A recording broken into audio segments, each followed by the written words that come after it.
Yeah, correct. So shall we start? Yes, Prashant bhai. So on behalf of Ahmednagar, Jalgaon and Akola branch of WRC, I welcome you all to this very beautiful and very different topic, very different seminar of the business valuations.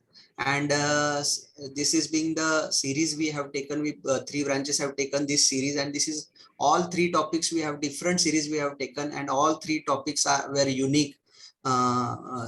Generally what we observe that there are topics on GST, income tax, audits, etc. But these being all three different topics, first topic we have taken on the 14th of December regarding opportunities to chartered accountants in CSR. Then on again 15 December we have taken F&O, risk and opportunity, and today's this beautiful topic about business valuation. I will speak something about business valuation. What is the business valuation? I will give one example. Recently, there is a marriage of Katrina Kaif and Vicky Kaushal. So they have sold their rights of marriage to Amazon for 81 crores rupees. So how Amazon has valued that one for 81 crores? What benefit Amazon will get from that? And why they will give 81 crores? Why not they have valued it for 180 crores? Or why they not valued it for 40 crores? How they arrived at the value of 81 crores, that's what important, that's what we can learn in the topic of the business valuation. So and again recently I will give one more example. Facebook has taken the WhatsApp for 21.8 billion dollars. So how they have valued to the WhatsApp so much of value? Why they given so much of value to the WhatsApp? It is a simple messaging app. Instead of that, they have given so much high value to that. So why they have given so much of high money for purchase of that, and how they have valued that one? That's what it is important, and that's why today's topic is very important, especially for us, for chartered accountants, because we play a very important role in business valuation. So by saying these words, and we are very fortunate enough that we have got the very good speaker on this topic, Shri Parag Ved sir, and we are fortunate enough that he has given his valuable time to us. So I will not waste much of the time of the participants, and I will invite Ahmednagar branch chairman Sandeep ji to give the introduction of Parag Ved sir. Thank you, Prashant. It gives me immense pleasure to introduce our today's speaker, CA Parag Ved sir. Before formally introduce him, I'm really thankful to our regional, our WRC Vice Chairperson, CA Drushi Desai ma'am, who suggested me this faculty. I called him, and on the single call, Parag sir gave me the consent. Basically, we scheduled his program on Tuesday, but due to some other program, again we rescheduled it. I requested Parag sir, kindly can you change this on Thursday or Friday? He immediately said, no problem. You can have the other program, and we can reschedule accordingly. So thank you, sir, for your adjusting the schedule. Thank you so much. CA Parag Ved sir is a partner with SSP and Company Chartered Accountant, and is involved in consultancy practice of the firm. He has post-qualification experience of around 23 years. He is registered valuer with IBBI. He was a partner with Dalal and Shah Chartered Accountant, and was a senior manager with NM Raiji and Company. He is involved in consultancy practice in the area of mergers and acquisitions, restructuring of business, and valuation of business for different purpose, due diligence, etc. With this, now I request our learned speaker, CA Parag Ved sir. Sir, please take the charge. Over to you, sir. Okay, thank you, sir, and thank you, Ahmednagar branch, Akola and Jalgaon branch, for inviting me to speak on this subject. Now I'll try to do my best. As Prashant ji said that why Amazon paid 81 crores for this recent marriage of Katrina Kaif, or why somebody paid $21 billion for WhatsApp.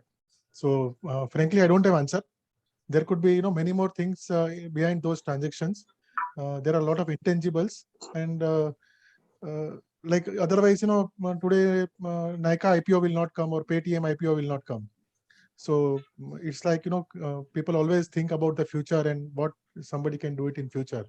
And sometimes in some cases people also acquire the business or a asset to kill the competition. So, even that could be reason in some of the cases, or they don't want the competitor to take over. So that could be the issue. Like say, for example, WhatsApp we are talking, why Facebook acquired. Now, when Facebook acquired, maybe there was a possibility that Google also was in the play, and Facebook never wanted Google to take over, something like that. So there could be many reasons, behind any transaction. But this kind of large value transactions, it's difficult to justify with numbers. But end of the day, people have paid the price. So then that becomes the value. And I'll try to cover these concepts in my presentation. So I'll now share my screen.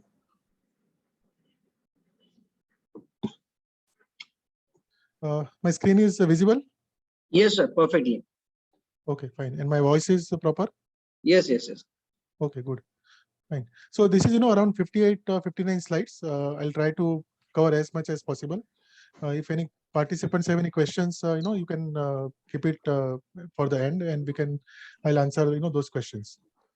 What I'm trying to cover today is starting with how the valuation is evolved in the country.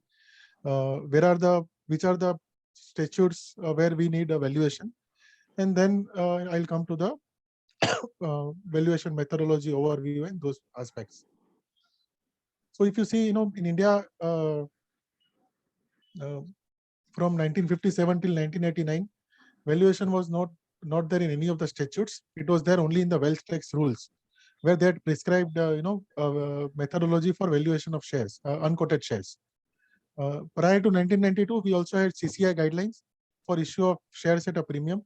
In fact, if somebody is investing in the stock market since 90s, they will remember that time, like today, if any new IPO comes, they can come at any price as long as investors are willing to pay that price. Promoters have to decide in consultation with merchant banker. In those days, when CCI was applicable, that time company could not decide the price. There was a formula within the CCI guidelines, and IPO can come only at that price. In fact, it is always said that if when Infosys came with the IPO, at that time, if CCI guideline would not have been there, Infosys could have charged much higher premium. But anyway, that is the way.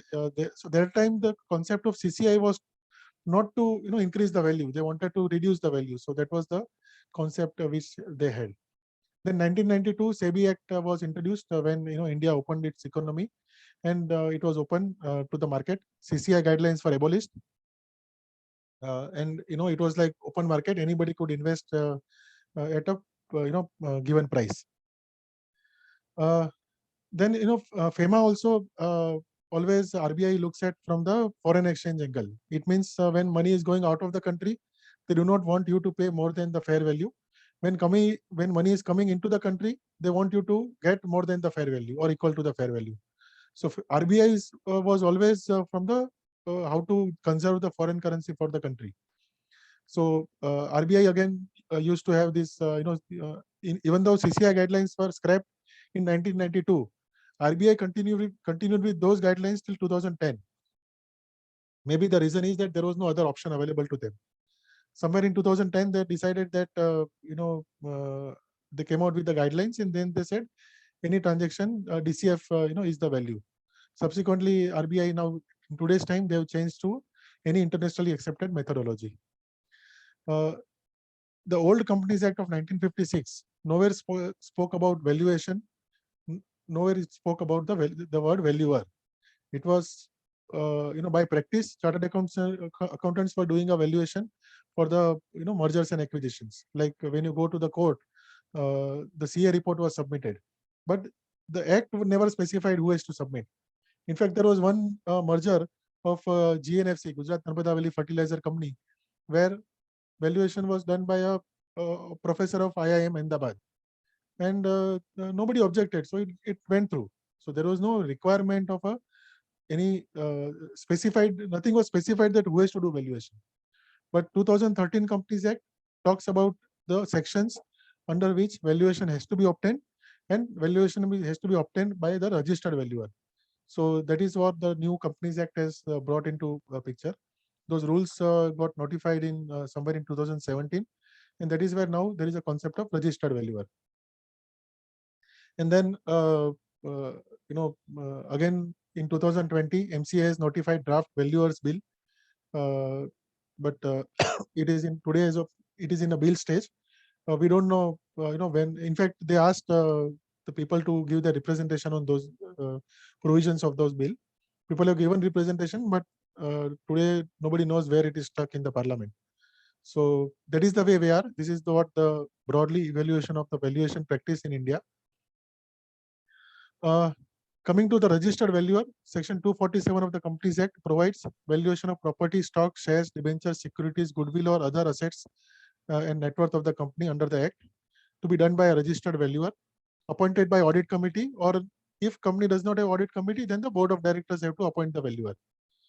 And as per Section 247(2), the registered valuer shall make an impartial, true, and fair valuation of assets, exercise due diligence while performing the functions as a valuer, make the valuation in accordance with such rules as may be prescribed, and not undertake valuation of any asset in which he has a direct or indirect interest, or becomes so interested at any time during a period of 3 years prior to his appointment, or 3 years after he has completed the valuation. So this is what the registered valuer requirements are. We all chartered accountants, by default, we are eligible to apply. We need to, the authority which is conducting this registration is the IBBI, that is Insolvency and Bankruptcy Board of India. Then there are a lot of registered valuer organizations. We as a valuer, we have to go through one of them as a to IBBI. Fortunately, our CA Institute has ICI registered valuer organization. So by and large, chartered accountants go with ICI RVO, but you can also go with others. There is no hard and fast rule, but we always feel secured when we go through the ICI RVO. And when it comes to the registered valuer, individual, firm, LLP, or company can become a registered valuer. They have to be a member of RVO registered with IBBI.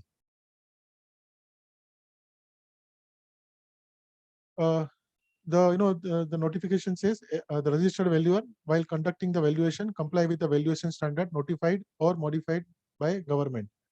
And until the valuation standards are notified by central government, a valuer shall make valuation as per internationally accepted valuation standards or a valuation standard adopted by any RVO.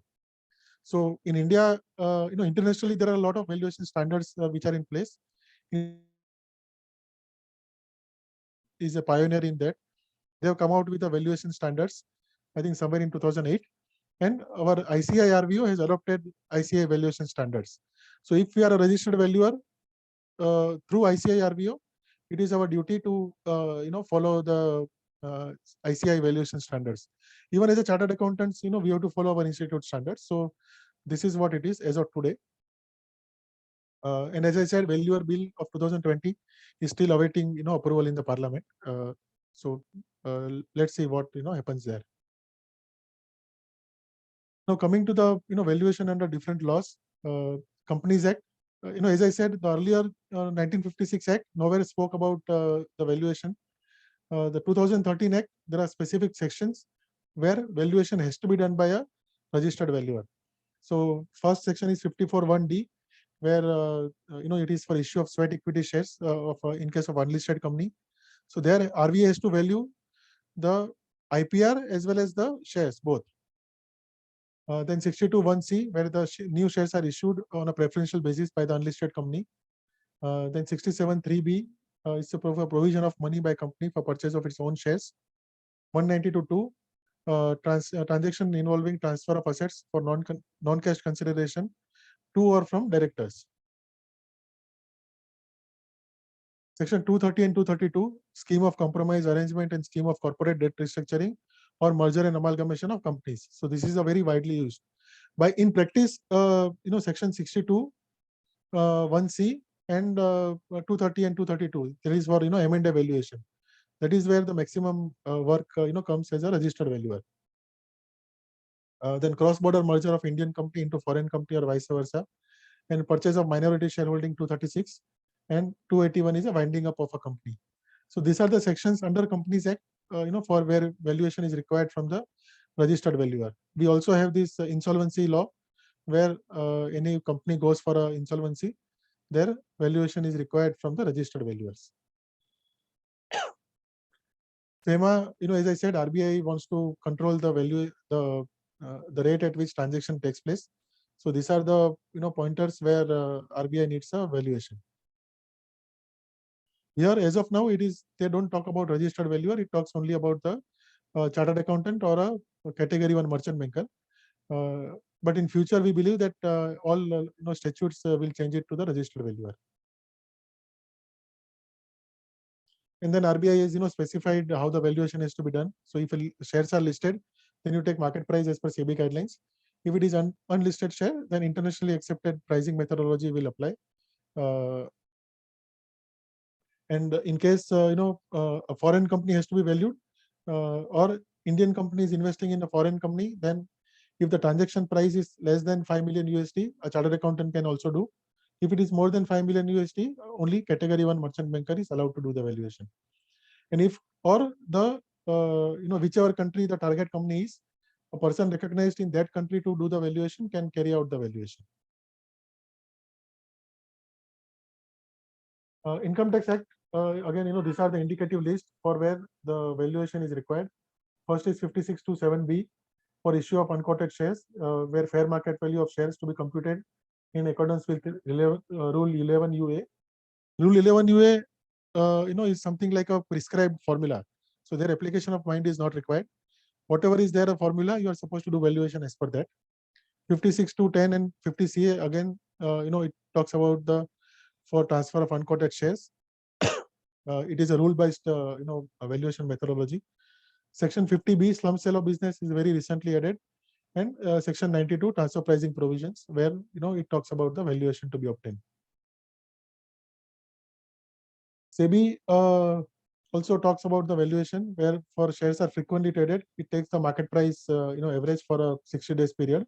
If shares are not frequently traded, it says the price determined by the acquirer and the manager to the open offer, taking into account valuation parameters, including book value, comparable trading multiples, and such other parameters as are customary for valuation of shares of such companies. Now, as per SEBI ICDR regulation, the price for a frequently traded equity share will be higher of the average of the weekly high and low price for the last 26 weeks, and similar average of weekly high and low price for last 2 weeks. Higher of that becomes the price for takeover. And if it is not frequently traded, then again you go to the other formulas, like a book value or comparable trading multiples and all those things. So SEBI also wants a valuer, registered valuer, to give in the report.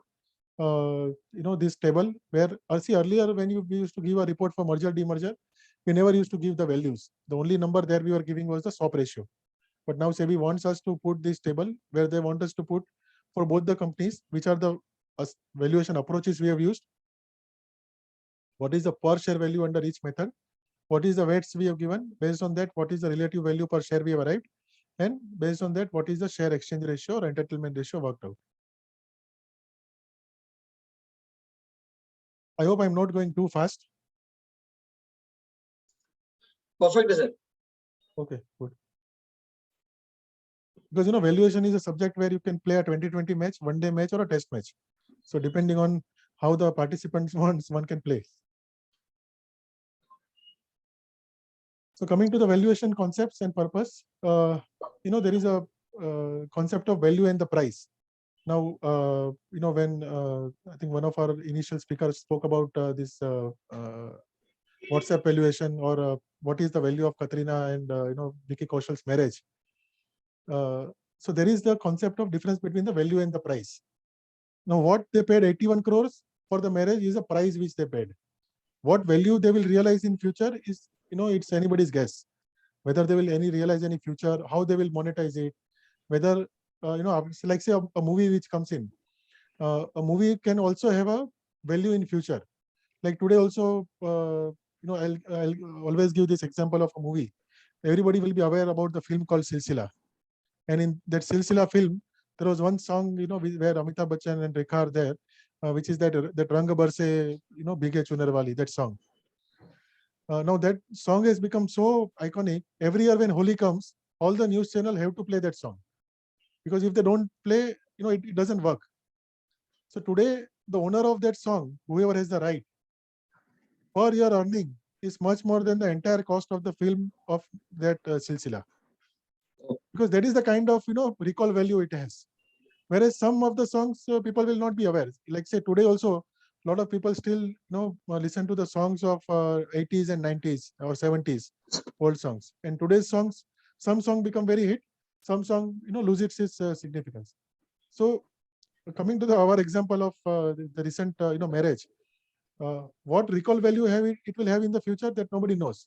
But maybe Amazon would have done some working and arrived at a value of 81 81 crores, and they would have paid that. So there is a concept of difference between value and the price. So price 81 crore is paid, value will be known only in future.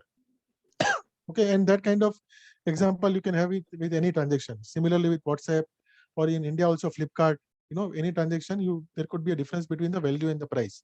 As Mr. Warren Buffett says, price is what you pay and value is what you will get in future.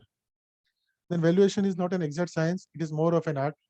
Valuation is date specific. So today, if I'm doing a valuation, I will say my valuation date is today, 17th of December. It may not be valid after 1 month. Then valuation is subjective. So if there are 100 chartered accountants in the room, you give same data to all 100 chartered accountants, they all will come out with a different values, because each one will bring it in its own perspective. If I'm being appointed to do valuation of Katrina's marriage, I will say value is not more than 5 crores. Somebody will say no, it is 100 crores. But finally, what is paid is 81 crores. So it is a subjective. Each one will bring in its own subjectiveness into the table. And then Sir, value. it may possible Yes. that someone may say it is not even valued. Yeah, someone say it may not even valued. Yeah. So it could be, or sometimes it could be negative value. But anyway, that is the way it is. So, but subjectiveness, it plays. Like say we are doing a software company valuation. Now I may like software companies, so I could be positively biased. Sandeep ji has recently lost money in the stock market on software companies, so he may say I don't like software companies, so he will give a lower value. So each person's subjectiveness, its likes or dislikes will come somewhere in the valuation. And value varies with the situation. So purpose for which I'm doing the valuation. If I'm doing a valuation for a buyer, I will be conservative. If I'm doing a valuation for seller, I'll be very optimistic. So these are all the concepts, which are there in the, for valuation. What are the types of assets for which valuation is required? Securities or financial asset, business, intangible asset, land and building, plant and machinery. Others are jewelry, archaeological collections, drawings, paintings, sculptures. Now we as a chartered accountants normally come in the security or financial asset, business valuation and intangible valuation. Others, we don't do it. It is done by those respective registered valuers. What are the purpose for which valuation is done? Business valuation could be restructuring, purchase and sale of share or business, litigation or family settlement, fundraising. Regulatory could be FEMA, Income Tax Act, SEBI, Companies Act. Intangible is a purchase, sale, hypothecation, accounting for purchase, so PPA, and impairment. So like earlier, if somebody was acquiring a business for say 100 crores, and the book value of assets and liabilities acquired is 30 crores. So 70 crores they used to put under as a goodwill. But after amendment of section 32, where intangible assets are recognized, like a patent, trademark, copyright, or technical know-how, or any other business or commercial right of a similar nature, if you have paid for it and if you are able to allocate value, then you get a depreciation on that under income tax. So now people want to allocate more to the intangibles which they've acquired, and try to put value to those intangibles so that they get a tax depreciation. And financial reporting is a purchase price allocation or a private equity or venture capital funds, financial instruments, and for fair value and impairment assessment under Ind AS. So these are the purposes for which valuation is required. If any of you is interested in valuation practice, you can certainly explore. There is too much of scope available for valuation practice.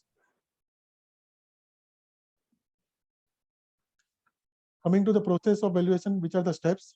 So first is you need to obtain the information from the company and about the company and about the transaction. You need to understand their business. You need to analyze the data which is received, discussion with the management, Then you need to decide which methodology you want to apply. And once you've done the valuation, you may also want to do some sensitivities on those assumptions. And finally, you have to give a recommendation. So where if you've done a multiple methods, you may want to give some weights and finally give a recommendation and issue your report. So these are the steps in valuation.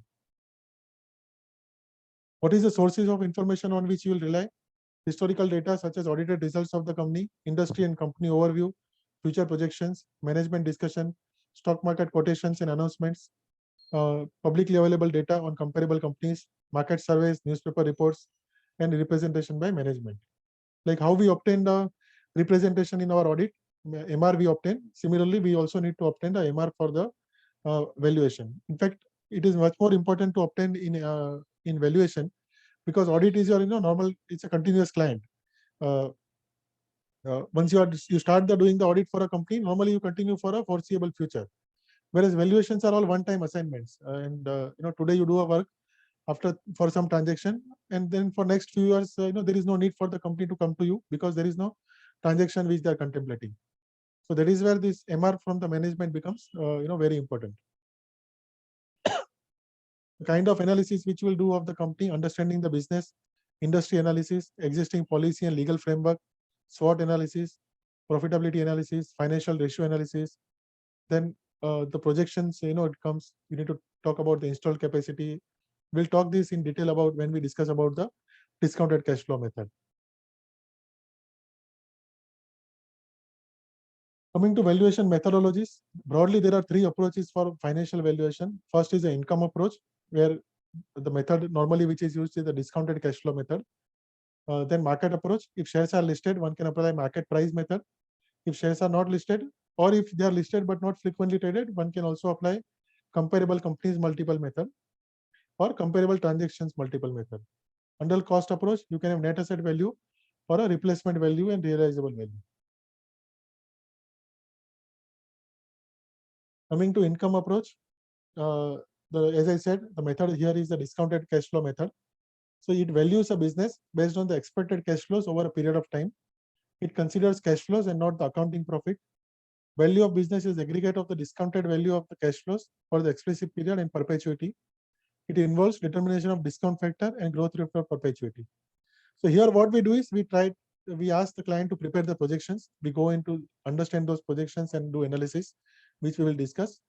But here, a company which is, suppose if there is a company which is generating profit, but they are not realizing money, in the sense that profit is going and sitting in your receivables, then there will be a profit in the books, but you may not have good amount of cash flow. So in the DCF method, then that company may not have higher value. Example of those kind of companies are companies which are into this project construction of road or construction of bridges and all that, where they invest a lot of money, they book accounting profit, but money comes in at a much later stage. So those kind of companies will not have very high value under the DCF method. And there could be some companies which are loss making, but they collect cash upfront. Like say, for example, your prepaid mobile phone. Vodafone Idea is making loss, but you have to first pay money to get this entitlement, and then you can utilize. So their cash comes first, and services they have to give afterwards. Or say airline business. Why airlines comes with this scheme where you book 4 months in advance and you get ticket at 1,000 rupees, 2,000 rupees, because they collect money upfront. And based on the past history, they also know that if 100 tickets are booked 4 months in advance, at least 20 will get cancelled. So then again, depending on the ticket, your terms and condition, they will either forfeit their money or they will charge very high cancellation fees. So those kind of businesses where they collect money upfront, they may have a better value under the discounted cash flow method. So in DCF, broadly, there are two approaches: free cash flow to equity and free cash flow to firm. Under free cash flow to equity, you discount the cash flow to equity, that is the cash flows after considering all expenses, tax, interest, and debt additions and repayments. And you need to discount that with the cost of equity. Free cash flow to firm, these are the cash flows after considering all expenses and taxes, but prior to interest and debt additions and repayment. And here the discount rate is the WACC, which is the weighted average cost of capital. So by and large, 90% of valuation, free cash flow to firm approach is used. Very few cases, free cash flow to equity approach is used. Now, when we talk about the cash flow, it is the business plan which we need to consider.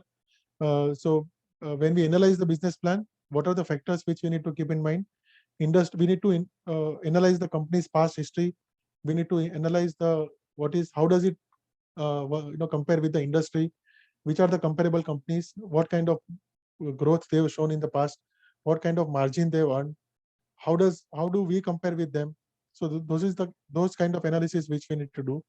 If a company is dependent on a single customer or a single supplier for material, then it carries the risk. So that also we need to keep in mind. Existing policy and legal framework of government we need to keep in mind. Suppose if you are say in telecom, then you are at the whims and fancies of TRAI and the government regulation. So that you need to keep in mind. Then whenever business plans are shown to you, suppose if they've shown that we are going to increase at 20% per annum for next 5 years, then you need to ask, this 20% per annum growth will come from where? Is it going to come from volume growth, or it is going to come from price growth? To the extent it is going to come from volume growth, is there a market to absorb that kind of volume? And on the other side, do you have the capacity to produce that kind of volume? If you don't have the capacity, then you need to put the additional capex, for the for producing that kind of volume. And to the extent growth is going to come from the price increase, does the market have the capacity to take the price increase? So these are the factors which you need to understand and analyze. And that kind of analysis can come for any assumption, whether it is for a sales or for a cost, raw material consumption norms, anything, those kind of analysis you may have to do. Then working capital requirement I discussed, that if you sell the goods but don't collect the money, it goes and sits in your working capital, and to that extent it will impact your valuation. Depreciation and amortization is added back to the cash flows because it is a non-cash expenditure, and tax has to be reduced as an outflow. And whenever you do this kind of valuation analysis, you will also do alternative scenarios and sensitivities on those assumptions. Like say, we say that sales is going to grow at 20% per annum, and based on that, say your value comes to 100 crores. Now you may want to check that what happens if instead of 20% my sales is growing only at 15%. If 5% drop in the assumption decreases your value by say 30% or 25%, then that is a very sensitive assumption. So you may want to doubly and triply sure about that assumption. So similarly, you need to find out which are the very sensitive assumptions in your overall value, and based on that, if those critical assumptions, you have to be doubly and triply sure. You may have to do a lot of analysis and discussion with the management. The discount factor which we use, it is the WACC, the weighted average cost of capital. So here you need to work out what is the cost of debt and what is the cost of equity, and depending on how your business is funded. So suppose I'll take you through the details of this. So cost of equity, we have this capital asset pricing model, which says that cost of equity is equal to risk-free return plus beta into equity risk premium. Now, what is a risk-free return? It is a return what you get from the government securities. Equity risk premium is that suppose if you have 10 crores with you, and if you want to invest somewhere, you as an investor has an option to invest in government security. You get 6.5%, 7%, whatever is the current rate, and you don't carry any risk because you know that on the maturity, interest will be paid and your principal also will be paid. But suppose if you want to invest in stock market, then certainly you will expect more because you are taking higher risk. You should expect higher return. So that is where this ERP, equity risk premium, comes in. Historically, India has given a market return of around 15%, 14 to 15%. So market return minus risk-free rate is the equity risk premium. The extra money, extra premium of return which you are expecting comes in. Beta is the factor which calculates the volatility of a particular stock vis-a-vis the overall Sensex or a Nifty. So this is what the calculation of the cost of equity is. Cost of debt is the rate at which firm is for borrowing the money. If company has a multiple forms of borrowing, then you may take a weighted average. And since interest is a tax deductible item, cost of debt has to be taken on a net of tax basis. So having worked out cost of equity and cost of debt, then you put into this formula. So KD is the cost of debt, KE is the cost of equity. And suppose if business is funded 60% through equity, 40% through debt, then accordingly, whatever is the cost of equity, you give 60% weight to that. Whatever is the cost of debt, you give 40% weight to that, and arrive at a weighted average cost of capital.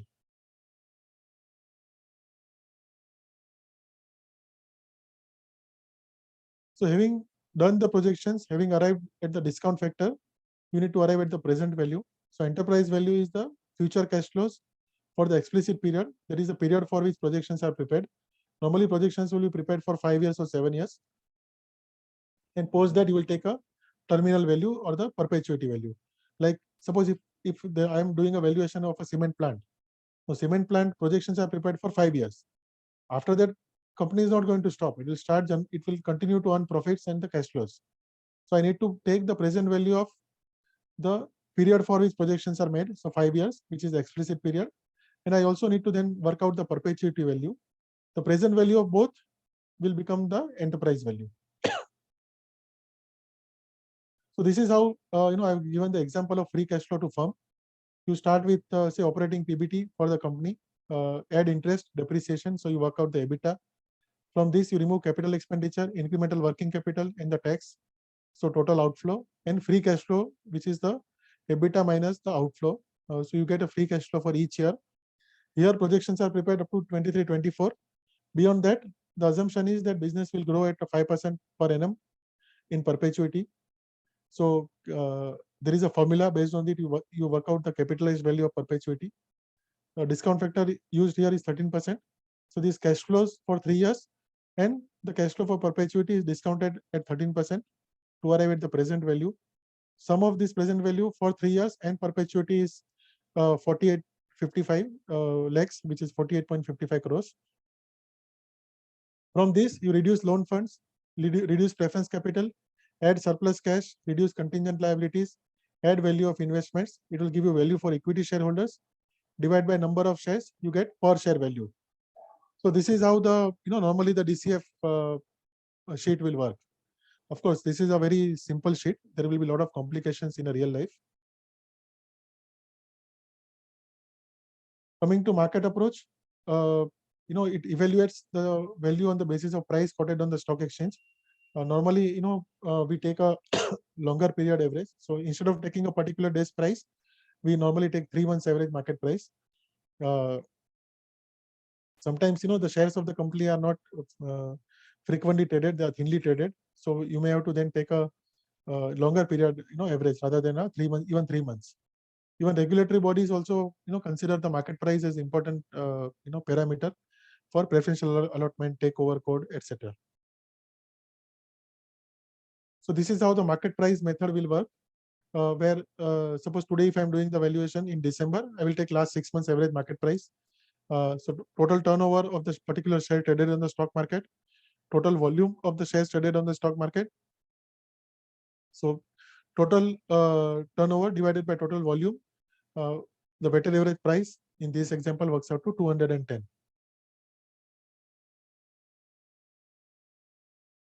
Coming to comparable companies multiple method under the market approach, where we use EV/EBITDA method or a revenue multiple method, we arrive at the enterprise value, or a PE multiple, we arrive at the equity value. And if it is asset-based valuation, one can also apply book value multiple. Like normally the banks, NBFCs, they are valued as a multiple to the book value, as a multiple to their net worth.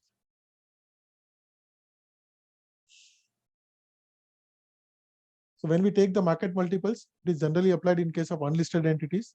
It estimates value by relating an element with underlying element of a similar listed company.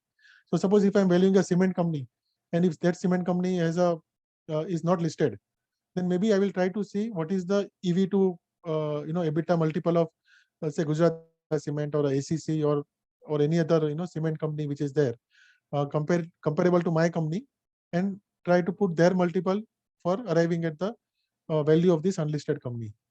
So these market multiples could be based on the PE multiple, EV/EBITDA multiple, revenue multiple, book value multiple, or there could be some industry specific multiple. Like say normally in cement, people also talk about EV per ton, or in hospital business, it is enterprise value per bed of the facility what they have in the hospital. In the hotel, it is EV per room. In telecom tower companies, it is EV per tower, or AMC asset management companies, like UTI AMC or HDFC AMC. People also talk about as a percentage of AUM, percentage of asset under management.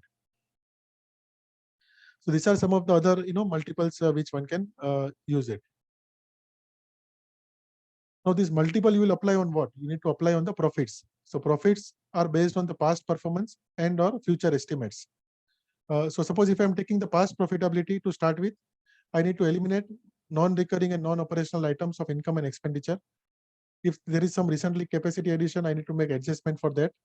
And I may want to, instead of taking 1 year profit, I may want to take average of past 2 or 3 years, profit to arrive at a maintainable profits. The multiple could be historical multiple enjoyed on the stock exchange by the enlisted or comparable companies. The multiple signifies the growth or the lot of other factors. Like say for example in software, Infosys and TCS are traded at a multiple of say 20 to 25 times of its historical profit, whereas some small software company could be traded only at say 10 or 12 times. The reason could be that there could be a size premium or a discount, whichever way you look at it, or investors are more comfortable investing in a larger companies because they know that the management is good, the growth history is good. Similarly, you go to the banks, like HDFC Bank and all always are traded at a premium, whereas the government banks are always traded at a discount because of various factors which are impacting them in their business. So that is where the multiple comes into picture. Or as we said, we can use the comparable transaction multiple method like EV EBITDA, EV sales, or a book value multiple, or industry specific multiple. So this is how the EV EBITDA multiple will look like. Say the company name is XYZ, and these are the profitabilities for the last 3 years. Now, if you look at the profitability for 1890 was 384 crores, 1920 535, 2021 556. So it appears that maybe there is a change in the business mix from 1819 to 1920 because profitability has suddenly jumped. So that is why weight is given to last 2 years. Average of that comes to 546. On that, EV EBITDA multiple of comparable companies is applied, say 11.30. Based on that, we get an enterprise value of 6164 crores. From this, the adjustments are made for value of investment, contingent liabilities, surplus cash, loan funds, preference share capital. You arrive at equity value, divide by number of share, you get a value per share. I think here amounts should be in lakhs and not in crores. It appears to be a typo error. Coming to cost approach, either you can do a asset NAV, so where you do asset minus liability, or a share capital plus reserves minus miscellaneous expenditure and minus debit balance in P&L. So this is how the NAV will look like. Net fixed asset, net current asset, investments, deferred tax liability, and loan funds. So total asset value, net asset value less adjustments. If there is any investments value, is there appreciation one has to capture. Reference share capital, contingent liabilities. Arrive at adjusted net asset, divide by the number of shares, you get per share value. If you are doing a replacement or realizable value, you need to keep in mind cost of the new asset. Now it may happen that your plant is an old plant, say 15-year-old plant, and today the new plant, if you are comparing as a replacement cost, there could be change in the technology itself. So one has to be careful about the condition. It has to be similar condition, otherwise you have to make adjustment for that. It should give equivalent utility, and one has to recognize depreciation for obsolescence. If you are doing a realizable value, you need to keep in mind cost of disposal, tax on sale, short-term capital gain or a long-term capital gain, and time required to dispose of the assets. Now, these are some of the adjustments which one will have to keep in mind when you are doing a valuation of say any shares or a business. Now, what are those kind of adjustments? Now, you open any say Birla Group company or Tata Group company, you will find that apart from their business, they also have investments in other group companies. Like say you open balance sheet of Grasim. Grasim will have its own business. Plus it has investments in say Pilani Investment. It has investment in Century Textile or a lot of other group companies, Kesoram and all that. So when you are valuing the company, you have to value the business. Plus you have to also value those investments. Now it may happen that when you want to value those investments, companies in turn may have further investments. So you may end up doing multiple valuations in those kind of large companies. Again, you have to look at the materiality of those investments and then carry out the valuation. Then there could be other non-operating surplus assets. Now, what are the surplus assets? Suppose if a company has a total land area of 500 acres and the business is only on say 150 acres and 350 acres is surplus, separable and sellable. So when I'm doing any of my method, whether it's a DCF where I take the present value of future cash flow from the business, or I do EV/EBITDA method, I'm only capturing the commercial exploitation of these 150 acres on which my plant and machinery is located. 350 acres is separate. Even if I sell it, it is not going to impact my business. So then the value of the 350 acres, I need to take it in today's terms on a net of tax basis and add to my business value. Then surplus cash, whatever cash is there in the business, something will be required for business. Whatever is extra has to be added separately. Then you may have this adjustment for contingent liabilities and assets. Open any company's balance sheet, you will find that there are contingent liabilities and notes to accounts. So those will be like income tax demand or a GST demand or a customs demand or a demand from the suppliers or customers. Those one is to understand and make an assessment of those contingent liabilities. Out of that, how much can actually impact your business? Like say, suppose if your business value comes out to be 100 crores for the company, but that company has a 60 crore of contingent liability from say income tax for the past assessments. And if you are of the opinion that 60 crore is certainly going to impact the company, then you have to reduce 60 crore out of 100 crores and give only 40 crore as the value. So you need to make an assessment of the contingent liability, or sometimes you may have contingent assets, which are not recognized in the books. So you may have to even value that. Loan funds, one is to reduce from the enterprise value either in DCF or a EV/EBITDA method. Preference share capital is a part of the net worth as far as the Companies Act is concerned, but for valuation of business and shares, they are liability, so one is to reduce. Companies may have ESOPs and warrants. So those, if they are in the money, we have to do a diluted impact. If they are out of the money, one is to ignore that. Now, what is in the money and out of the money?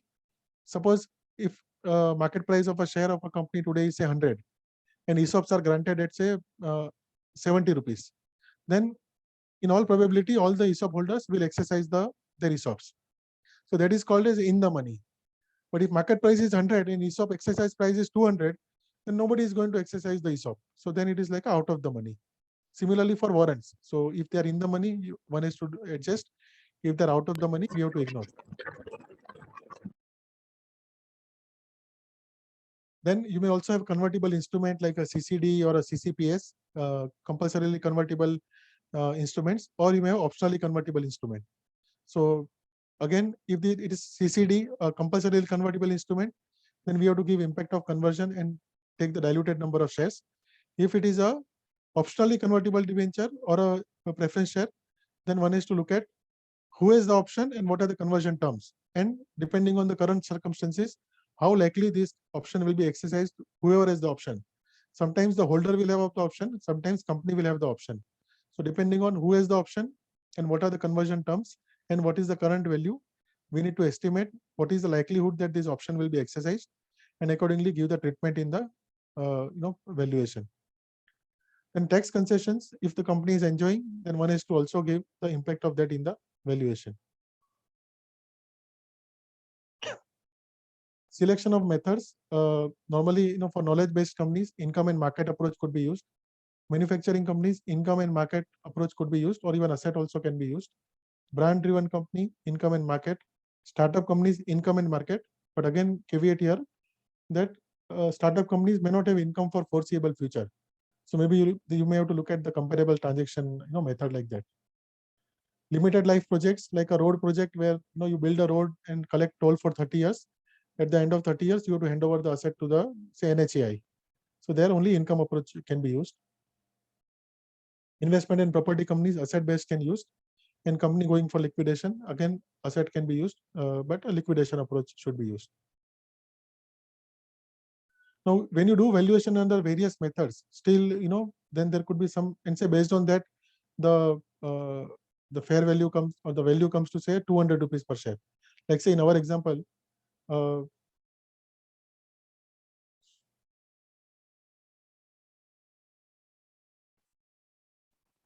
DCF per share value is 528.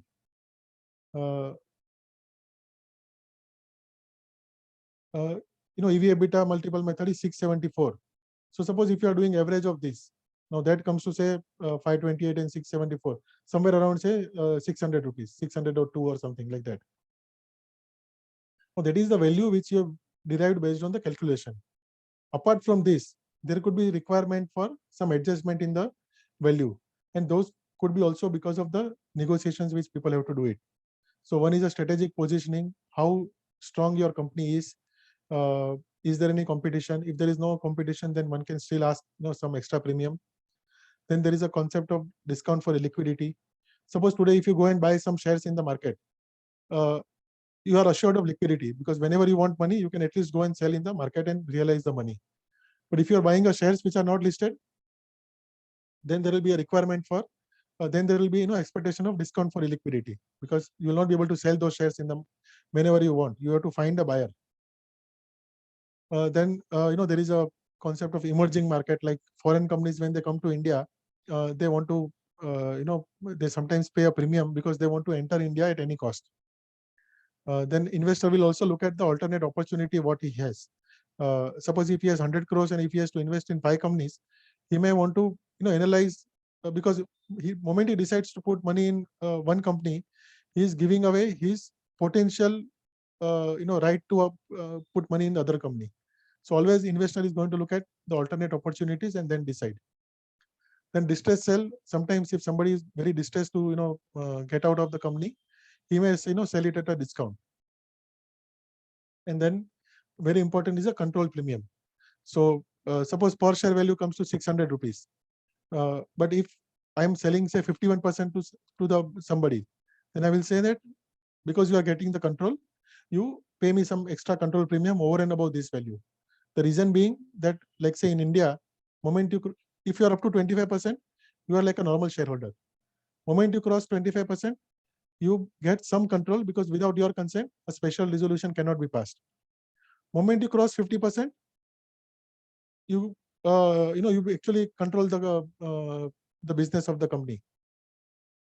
So person who acquires 51% controls 100% cash of the company. So that is where a good amount of control premium is being asked. When you cross 75%, again a good premium is asked, because the other person cannot interfere into your business. And finally, if you want to reach 100%, again you may have to pay some premium. So these are the various stages of control premium. Depending on the needs of the buyer and seller, they can decide how much premium they want to attribute. But the final price is the result of the negotiation.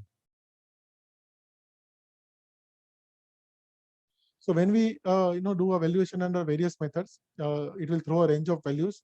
We need to consider the relevance of each methodology depending on the purpose for which valuation is being done.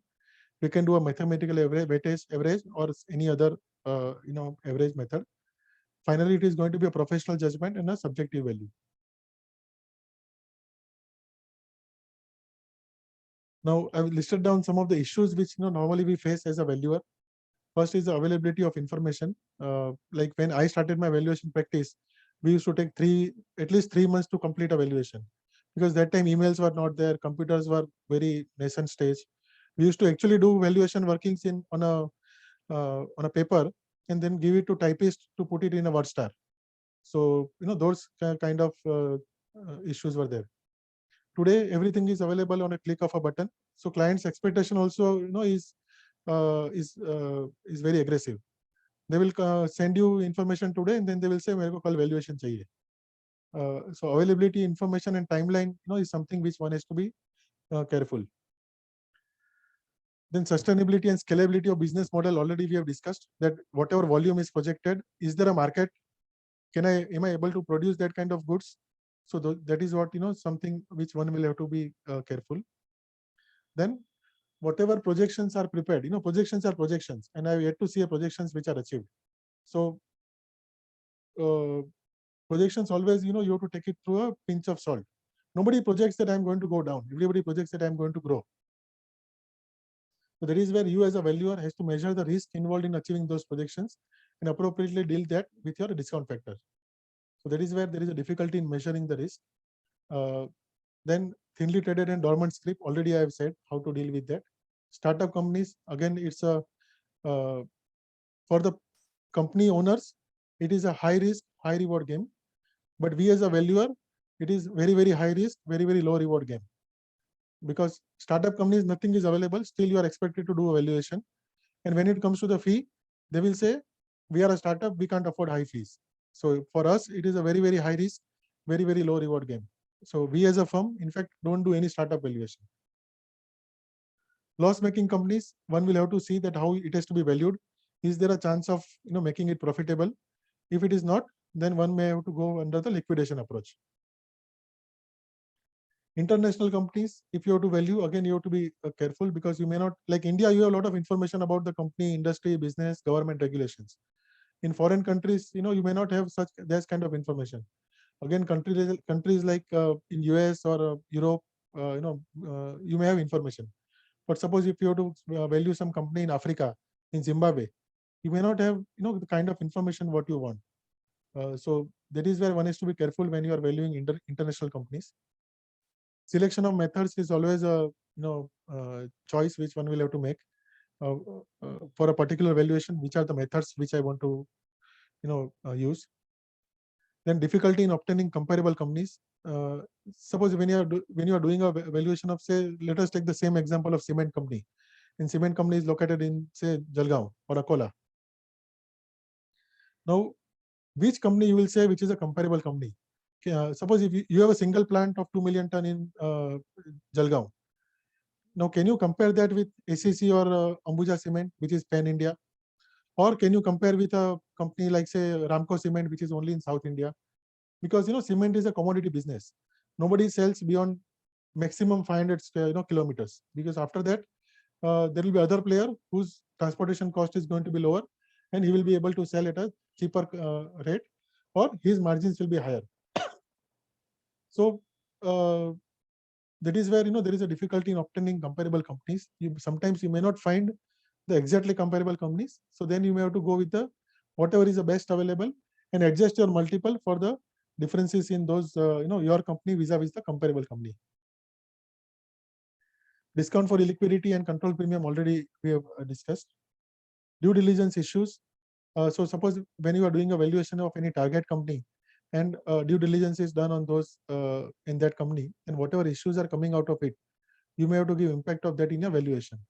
Like, say, for example, when due diligence is done and it comes out that company has some legal claim which is not shown in the books, or not, and it is not even shown in the contingent liability. But since now you know that there is an issue, you need to understand what is the issue, how it is going to ultimately impact you, and give the impact of that in your valuation. Now, coming to valuation for merger and demerger. So, like, say, when I'm doing a valuation for any acquisition for a share or a business, I need to arrive at the absolute value. So I need to say that value of this business is 100 crores, value of these companies is 100 crores, like that. Because at that rate, shares are, cash is going to change hands. But when I'm doing a valuation for merger, actually I have to compare on an apple-to-apple basis. So like, the earlier table which I have shown you.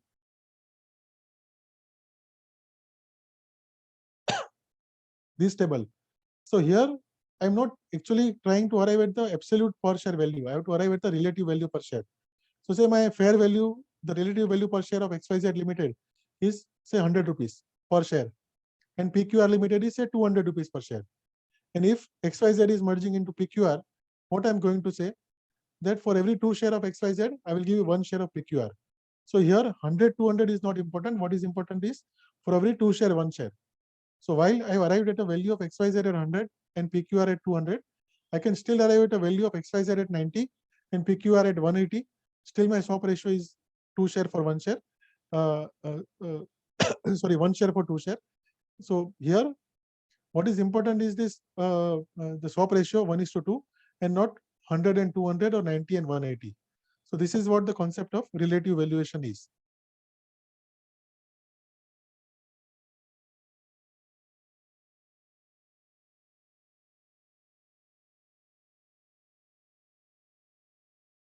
So relative valuation, is determined by using similar valuation approaches and methods. Like say, for example, if I'm doing a valuation for merger of Infosys and TCS. Now, for that purpose, I can't say that for Infosys, I will use only market price and TCS, I will use only DCF. Then I'm not comparing apple to apple. I need to compare both the companies on a similar parameters and then arrive at the value. So this is what, again, one has to keep in mind when you are doing a relative valuation of shares. Now, in the past, there are a lot of cases where the merger or demerger or say your valuation is challenged and it goes into the courts. So there are some of these are important court judgments which are there. Like for a merger, today you have to go to NCLT. Earlier it was High Court, and some cases have also gone up to Supreme Court. So this is some of the observations of the courts are in case of Mir Mafatlal and Mafatlal Industries and Dinesh Lakhani versus Park Davis, where courts have said exchange ratio is not disturbed by the courts unless objected and found grossly unfair. Second is a English judgment, but it actually gives what is the valuation is. Valuation will take into account number of factors such as prospective yield, marketability, the general outlook for the type of the business of the company, etc. Valuation is an art, not an exact science. Mathematical certainty is not demanded, nor indeed it is possible. Then third is the Hindustan Lever case. In fact, this is a Bible for merger valuation. This was the first case where Supreme Court has gone into the details of valuation, the methodology, and they said that in that case, the asset value was used, yield value was used. Yield value is nothing but a little advanced value of a PECV method, and market price method was used. So Supreme Court said this is the fair way to look at in case of a merger valuation. And after that, whichever mergers were challenged, people have tried to use this as a benchmark. So it is like a Bible for valuation cases. Then this is again a very excellent judgment. This is in case of a Cadbury India, where shares are proposed to be compulsorily bought back by the Cadbury India. So here the court says it is not possible for a court to go into the exercise of carrying out a valuation. See, normally courts have taken a stand that we are not expert in valuation. We leave it to the experts, to do it. So if there is any dispute, they will go and appoint another valuer. But court on its own will never do a valuation. So this is what the court said, that it is not possible for a court to go into the exercise of carrying out a valuation itself. Courts do not have the expertise, the time, or the means to do this. The judge says, I do not believe that they are expected to do it. What the court's approach must be to examine whether or not a valuation report is demonstrated to be so unjust, so unreasonable, and so unfair that it could result only in manifest and demonstrable inequity or injustice. This injustice must be shown to apply to a class. Then only courts will go into the further. And again, there they will not do valuation on their own. They will appoint another valuer. Then further, the court says no valuation is to be disregarded merely because it has used one or the other of various methods.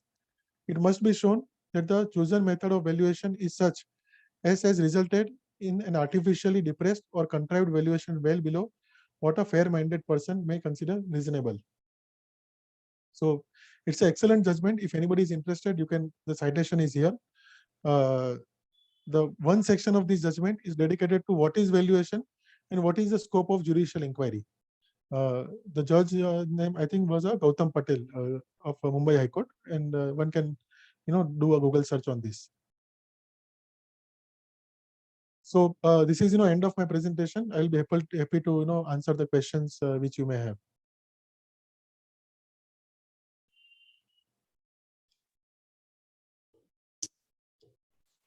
So till now, we don't have any questions from the members. Members are requested to please post your queries if any, or even you can directly ask. Sir is with us.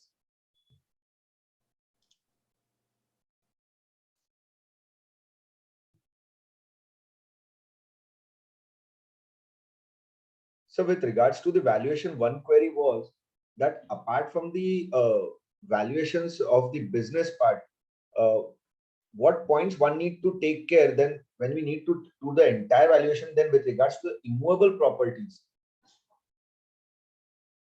See, immovable property is something which we don't do as a chartered accountants. That is done by the valuers who are expert in that, mainly chartered engineers, and they will again depending on what kind of asset it is, whether it's a say residential building or a commercial building or a commercial premises, or it's industrial premises. They will look at what are the rates which are prevailing in the nearby area, what are the transactions which have not taken place in the nearby area for the similar asset, what is the stamp duty value which is given by the government. Keeping in mind all these factors, they will suggest what should be the fair value of the immovable property. But we as a chartered accountants, normally we don't get into it. Our scope mainly lies with the valuation of a share in a business. But we as a CA still may value immovable property indirectly. But suppose if somebody is in the business of construction of say property, like say in Mumbai you have Godrej Properties, or any builder in Pune also you may have some builder like Paranjpe, builder is there, or any other builder. Now for them, it is a business to construct property and sell it. So you may still do it a cash flow based on of the current projects which may they have. So that you may come in, but you are then valuing more like a business and not like a property as a property. Property as a property has to be valued based on the as I said, comparable transactions and the stamp duty value and all those stuff. Okay. Any other queries, members?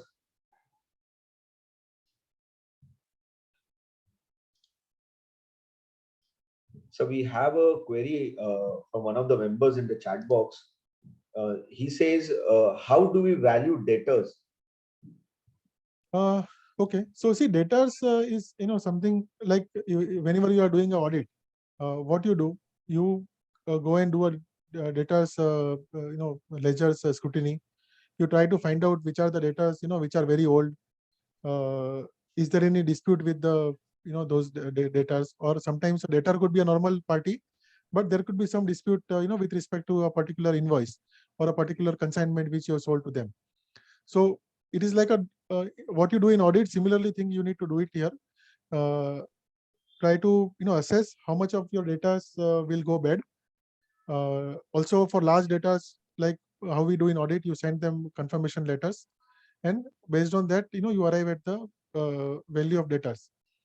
But normally in a business valuation, you don't go into these individual items of valuation of these assets and liabilities. Like you don't go and value data, you don't go and value inventory. You are valuing that as on a going concern as a business. And when you are valuing in a going concern as a business, more important is the profitability and the cash flow what you are generating, rather than the value of these individual items of your asset and liability. Okay.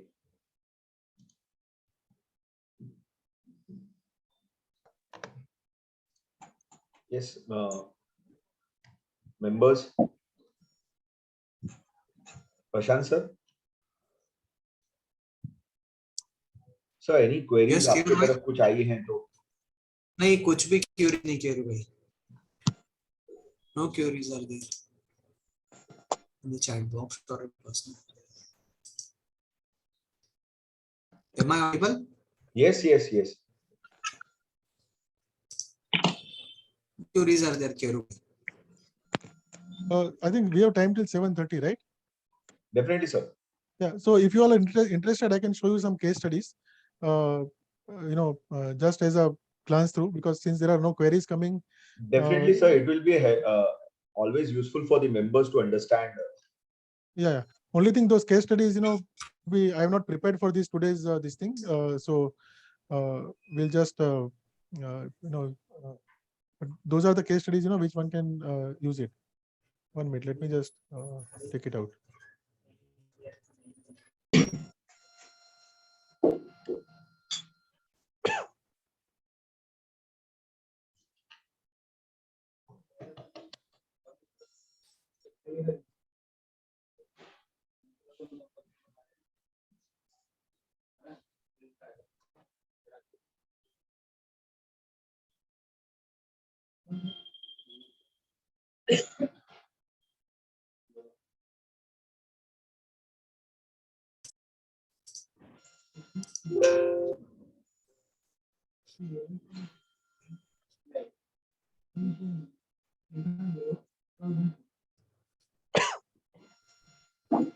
Okay, you can see my Excel file.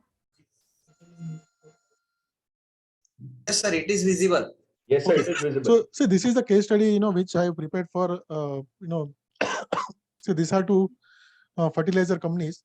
And suppose if you are doing a valuation for merger of them.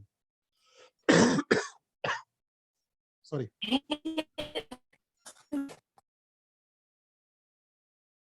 नाही दादिशा नाही आपल्याला irises जाऊन आहे, but allowed नाही आहे सो नाही. चल, समोर All participants are requested to stay on mute.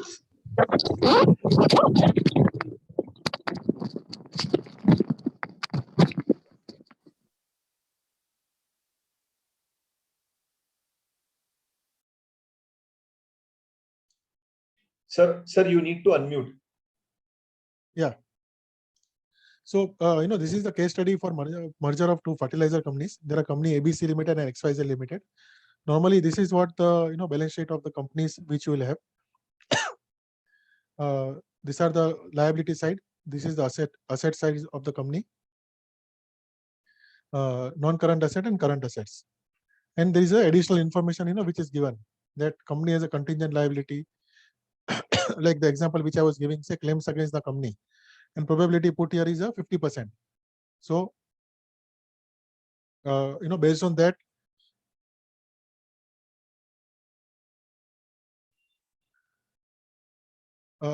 if my claims against the company is 7.52 crores and probability is 50%, the likelihood, how much it will impact me is 3.76 crore, 50% of 7.52. But moment I put this into my P&L, I'm going to get a tax break. So this has to be done on a net of tax basis. Then similarly, I have a income tax demand on which again probability is 50%.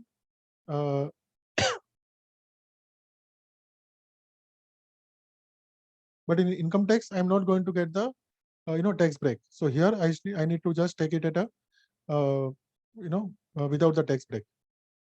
And that, sorry, indirect tax, yes, I will get a tax break. 1 minute.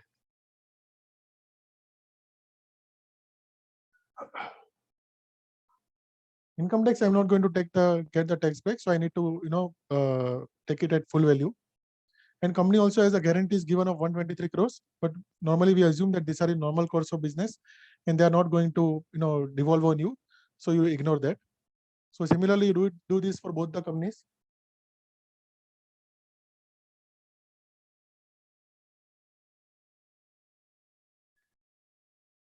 Now, company also has the investments, quoted and unquoted. As I said, like say I gave you example of Grasim, where Grasim is having investments in other companies. So, and in the books it will be at the cost. So I need to take it at the fair value. So,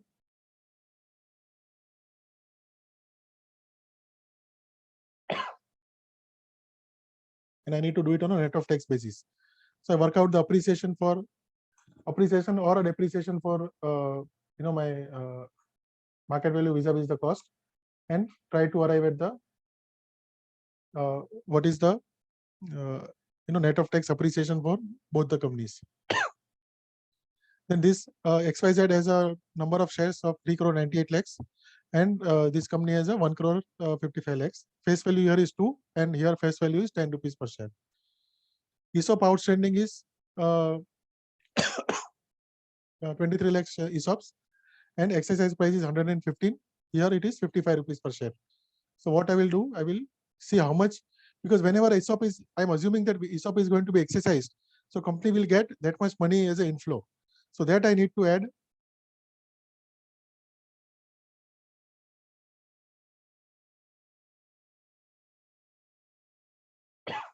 in both the companies and divide by the higher number of shares. And then it says, ABC Limited has surplus land of around 255 acres. The cost of the same is 6.86 million, and the market value is 765 million. So this all of these amounts are in millions. So do it.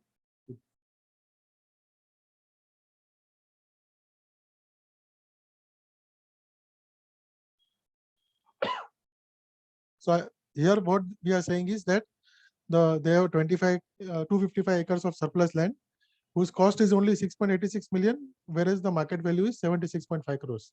So I need to work out the appreciation. So what is appreciation?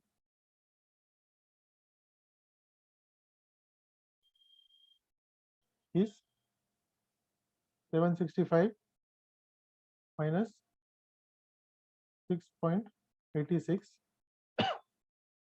Then tax impact, I'm assuming 22% as the tax.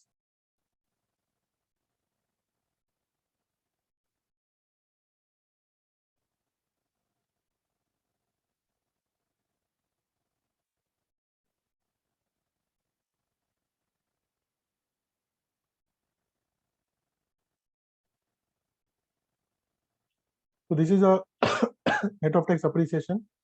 And then it says in case of XYZ Limited, capital work in progress is 216 crores, which is for future expansion. The company expects to earn additional net PBT of 29 crores once expansion is completed. So here, when we do the earnings method, there will be adjustment required, which I will show it to you. This is a normal P&L of the company where revenue from operation, other income, profit on sale of investment, and dividend income is there. Total revenue minus total expenses, and there are exceptional items, profit before tax, tax is applied, and profit after tax. And this is the additional info which is given. In those years, there is a loss on sale of fixed assets, then obsolescence spares written off, and company has paid a dividend of this much, 100%, 75%, 35, and 35. And then during the year, a particular year, there was a fire at the company's plant. The company incurred cost of 37.5 million for restoring the plant. The company could recover only 12.5 or 12.36 million from insurance policy. So what does it mean? That when I take that year's profitability, I need to company incurred cost of 37.45, but company could recover only 12.36. So balance is the loss which company has incurred in that year, but you don't assume that fire will happen every year. So that becomes a abnormal item of income and expenditure. So when we go to the methodology, this is the net asset method where whatever I start with the assets minus liabilities. So this is the net asset as per the books. In this, I make adjustment for contingent liability, appreciation in value of investments, then appreciation in value of surplus land, which we calculated.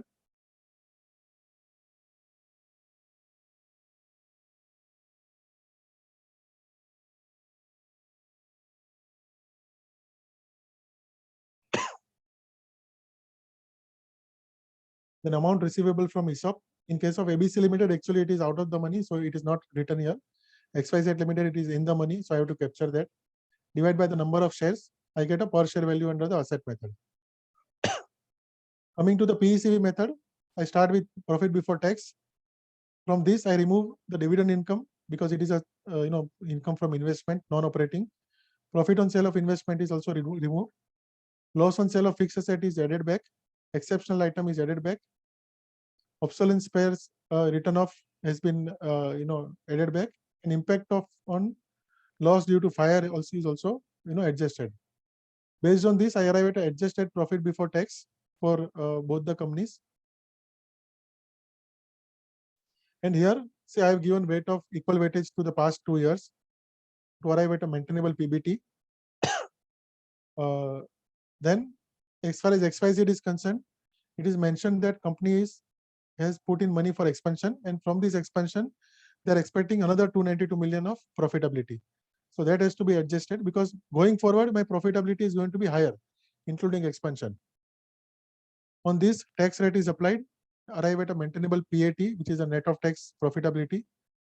To this, I need to apply a PE multiple. Now, PE multiple is given here. These are the comparable, 8 companies, and these are their PE multiple.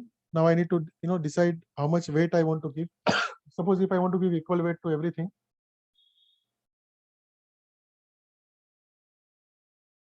then there are 8 companies, and the average of that comes to 10.24. But here you will notice that one company is only 3.6, and one company is 21. Now, normally, very low multiple or very high multiple, we consider as an outlier. So maybe in that case, we may want to not use those outliers and use only the other companies. So based on that, the average of these 6 companies will come to 9.52. Now what do I do? I go and apply that multiple in the for both the companies, arrive at a capitalized value, reduce the contingent liability, add value of investments, add value of surplus land, reduce the ESOP, add ESOP receivable, arrive at the earnings value, divide by number of shares, arrive at a per share value. Then since the shares are listed, I also have the market price. So I take the total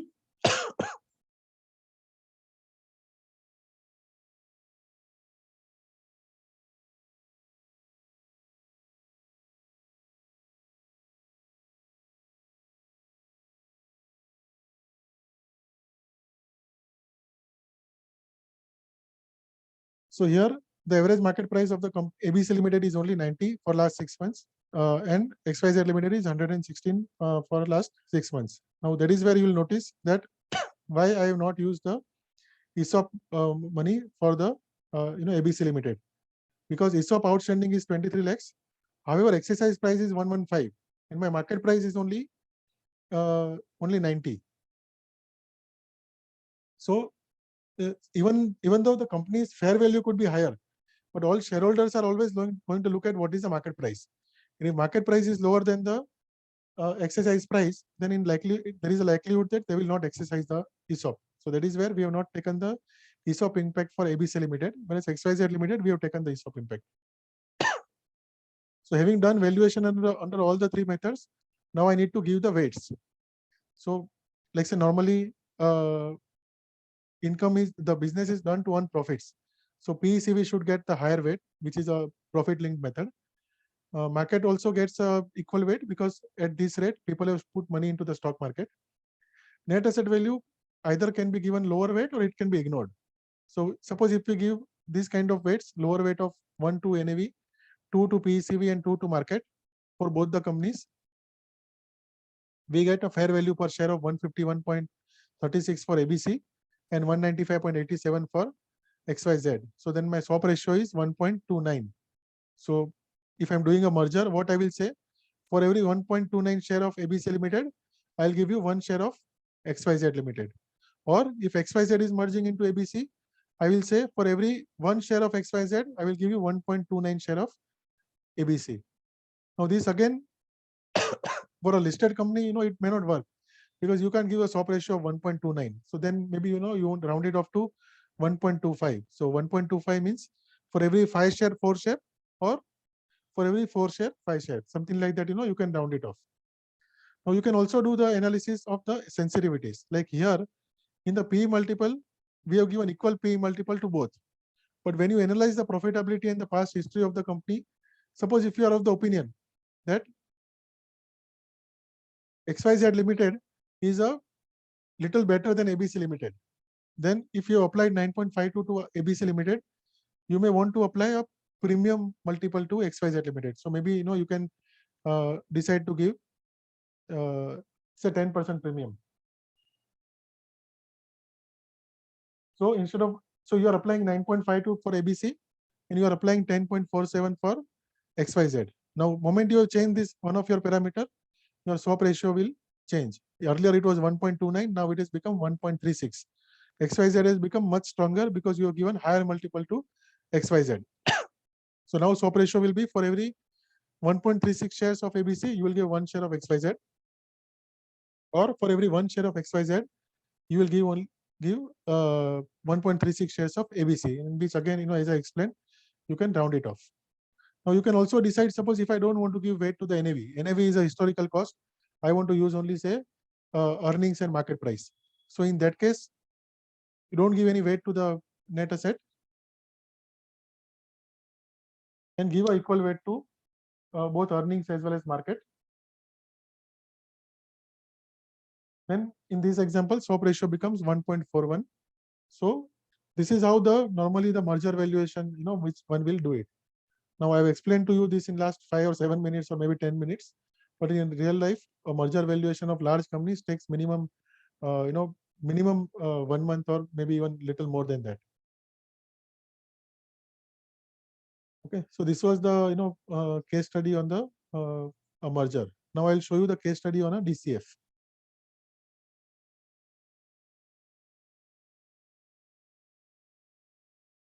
Meanwhile, if any participants have any questions, please go on writing in the chat box. Sir has tried to explain this merger part and the acquisitions part, then the ESOPs part very beautifully. Members having any queries on these content, please do raise it out so that we can have a fruitful discussion parts with sir. Yeah, otherwise, I will assume that all of you have now become master in valuation.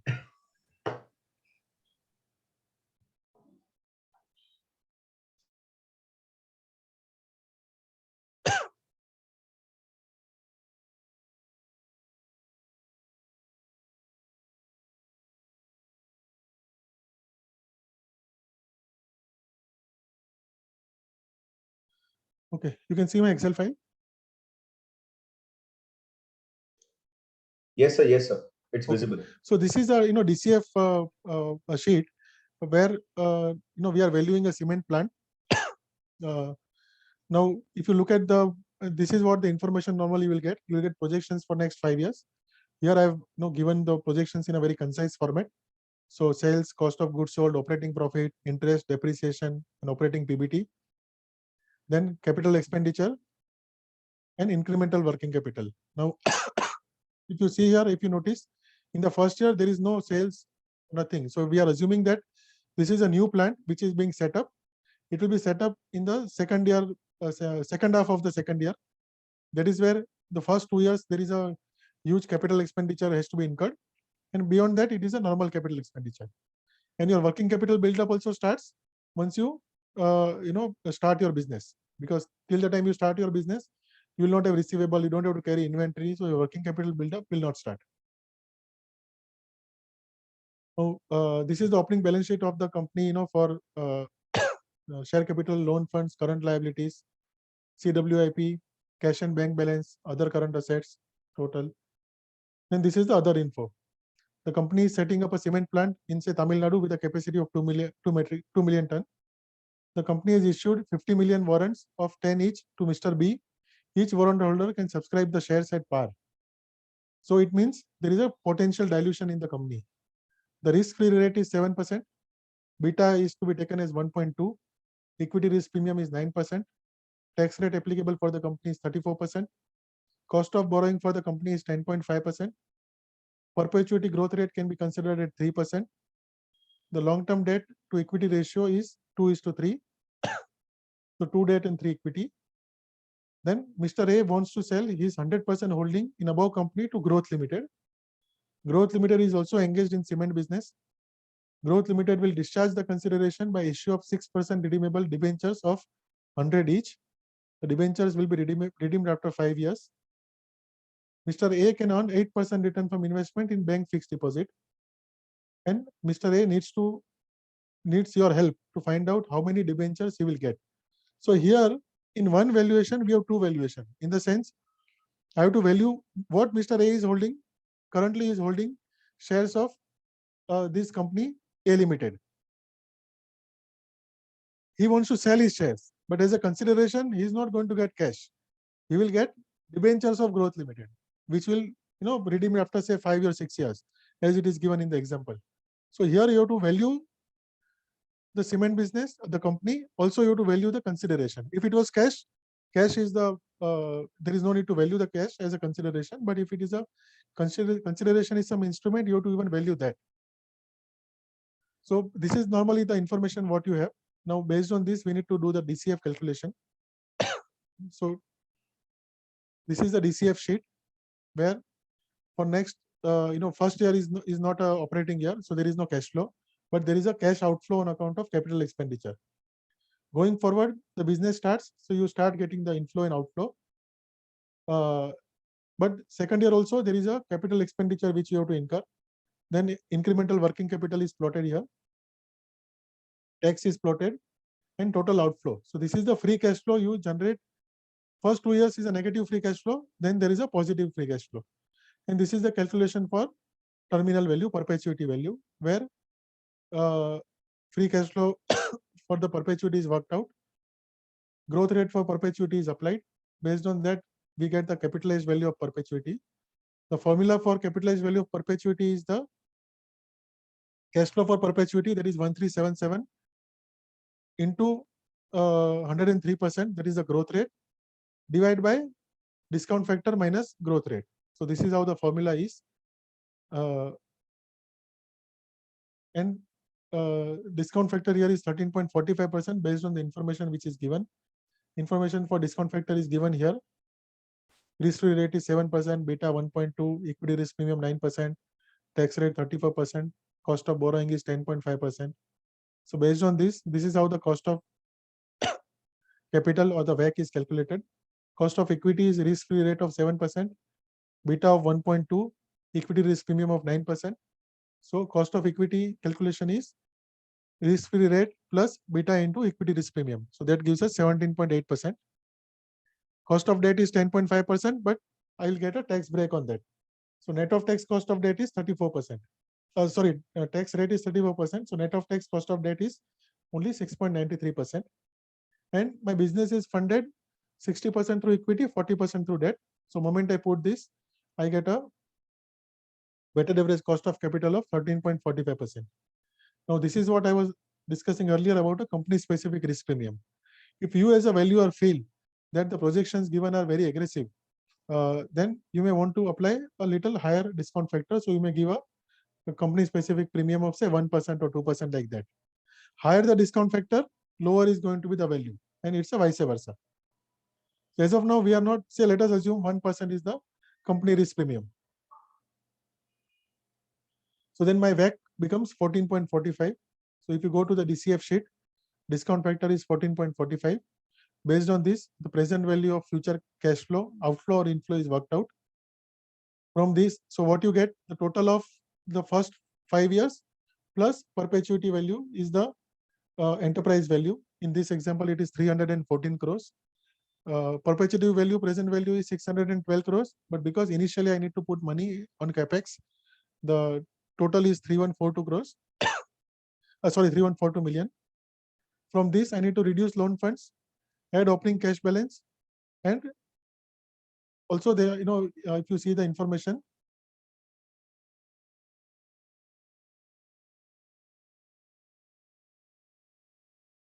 the company has issued 50 million warrants of 10 each to Mr. B.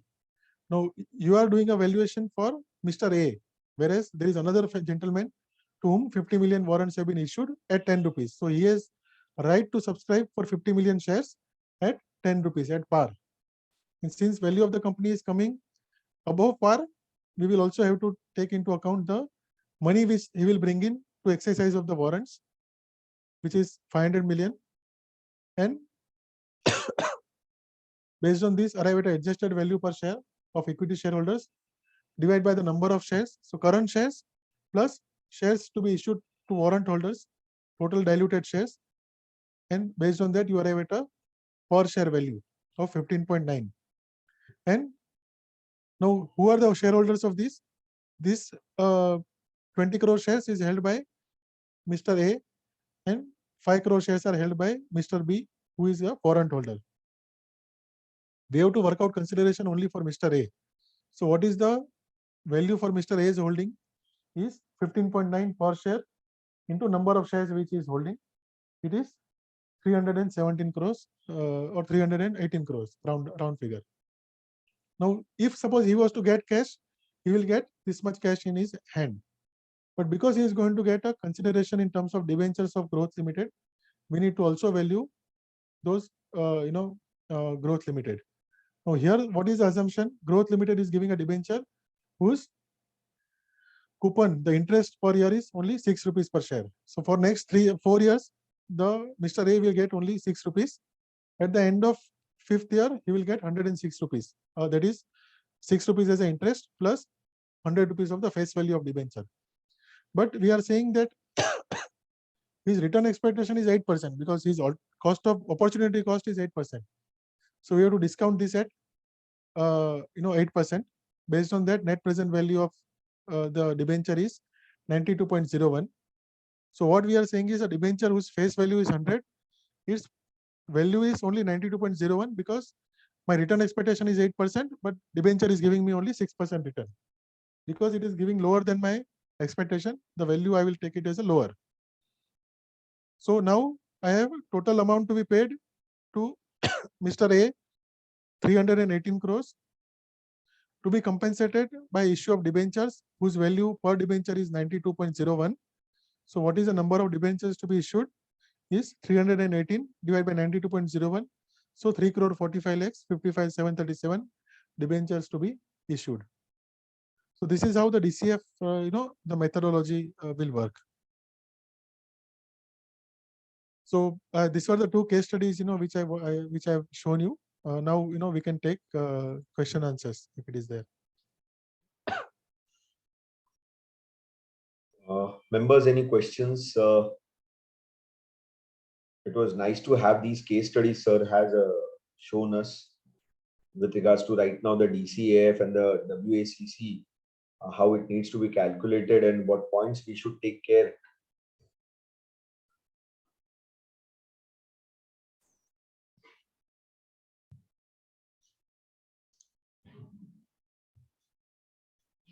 Yes, Prashant sir, Sandeep sir.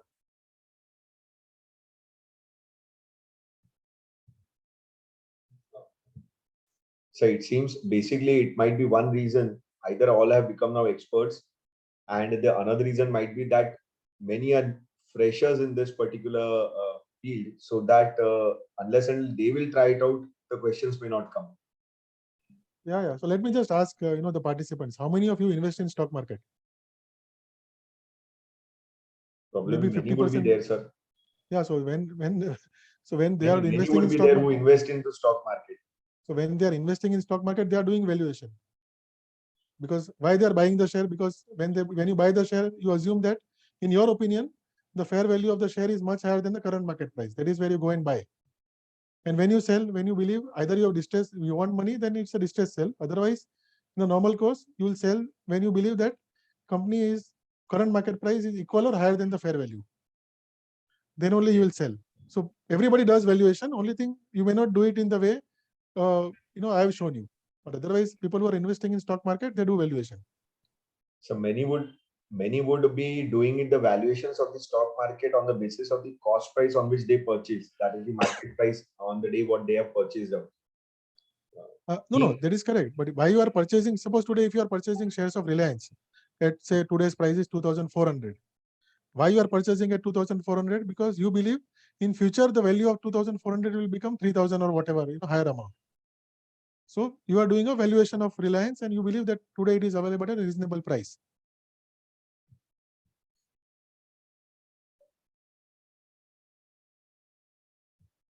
Yes. So hope all the queries are done. So right now, no other queries as such. So maybe then, we can conclude. Yes, sir. We can move ahead. Sandeep bhai? Sandeep bhai will come at 7:30 maybe. No. Okay. No issues, sir. That time is a negligible part. Discussion है तो हम खींच भी सकते हैं और जहाँ पे है somewhere we need to stop. So okay. You have shared the data, and members have gained some or the other knowledge definitely with regards to the valuation. कहीं पे किसी का knowledge बढ़ा है और कहीं पे किसी के लिए new knowledge gain हुआ है. So on behalf of all the branches over here, Akola, Ahmednagar and Jalgaon, I thank you, sir, for sharing all the data and your views about the business valuation concept. This topic today was new to many of all of us who came and who have joined over here. And definitely somewhere or the other, it will help there into the practice for the valuation. Either it may be for the shares or for any other type of the business asset, or the valuation of their clients, what they might be doing it out. So definitely we all have gained out a lot, sir. And thank you from all of us. Thank you to the team of all the members and all the members who are present over here for joining and for making this session a great success. Thank you all Yeah, from thank all you. behalf of the branches. Yeah, thank you, everyone. Sir, my one request, so please do share the PPT what you have, so that we can forward it to the members, and definitely they can refer it whenever they need, and definitely they will gain something from it positive. Yeah, certainly, I'll send it to Sandeep ji. Yes, sir, it will do. Okay, thank you. Members, I again request all the members to please check that they have filled their Google Forms. This is helpful for all of us to process for the CP credits. Please do fill the Google Forms. Thank you, sir. Thank you all. Yeah, thank you, everyone.